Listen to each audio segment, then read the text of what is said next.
গেল মৌসুমে কাটিয়েছিলেন ক্যারিয়ারের সেরা সময়। এরপর তাকে নিয়ে শুরু হয় স্প্যানিশ ক্লাব বার্সা ও জার্মান ক্লাব বায়ার্ন মিউনিখের কারাকারি। ফুটবল মার্কেটের এই হটকেক হলেন লিভারপুলের কলম্বিয়ান তারকা লুইস দিয়াজ। শুরুতে বায়ার্নের অফার ফিরিয়ে দিলেও পরে মোটা অঙ্কের অফার করায় জার্মান জায়ান্টদের প্রস্তাবে ঠিকই রাজি হয়ে যায় লিভারপুল। গেল কয়েকদিনের গুঞ্জনের পর এবার আনুষ্ঠানিকভাবেই কলম্বিয়ান এই ফরওয়ার্ডকে দলে ফিরিয়েছে বায়ার্ন। 29 বছর বয়সী দিয়াজের সাথে 4 বছরের চুক্তি সম্পন্ন করেছে বায়ার্ন। আর এই দলবদলে লিভারপুলের আয় হয়েছে প্রায় 75 মিলিয়ন ইউরো। 2022-এ পোর্তো থেকে লিভারপুলে যোগ দিয়ে এ পর্যন্ত ম্যাচ খেলেছেন 148টি, যেখানে গোল করেছেন 41 আর অ্যাসিস্ট আছে 23টি।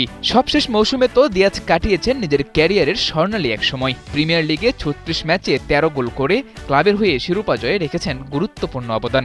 এছাড়া লিভারপুলের জার্সিতে তার অর্জনের পাল্লাটাও বেশ ভারী। আছে একটি এএফএ কাপ ও 2টি লিগ কাপের সাথে সর্বশেষ প্রিমিয়ার লিগের শিরোপা। তবে এত ভালো সময় কাটানোর পরও কেবল নতুন চ্যালেঞ্জ নেয়ার উদ্দেশ্যে ছাড়তে চেয়েছিলেন ক্লাব। আর নিজের পছন্দ মতো ক্লাব পাওয়াই লুইস দিয়াজও বেশ উচ্ছ্বসিত। প্রথমবার জার্মান ফুটবলে খেলতে যাওয়ার আগে জানিয়েছেন নিজের লক্ষ্যের কথা। আমি খুব খুশি।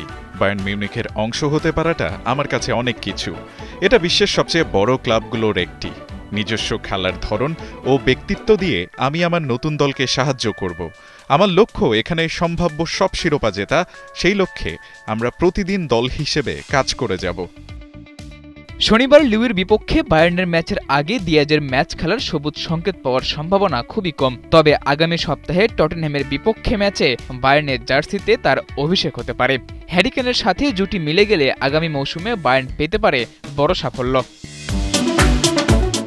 সাদাতুর রাফি, ৭১।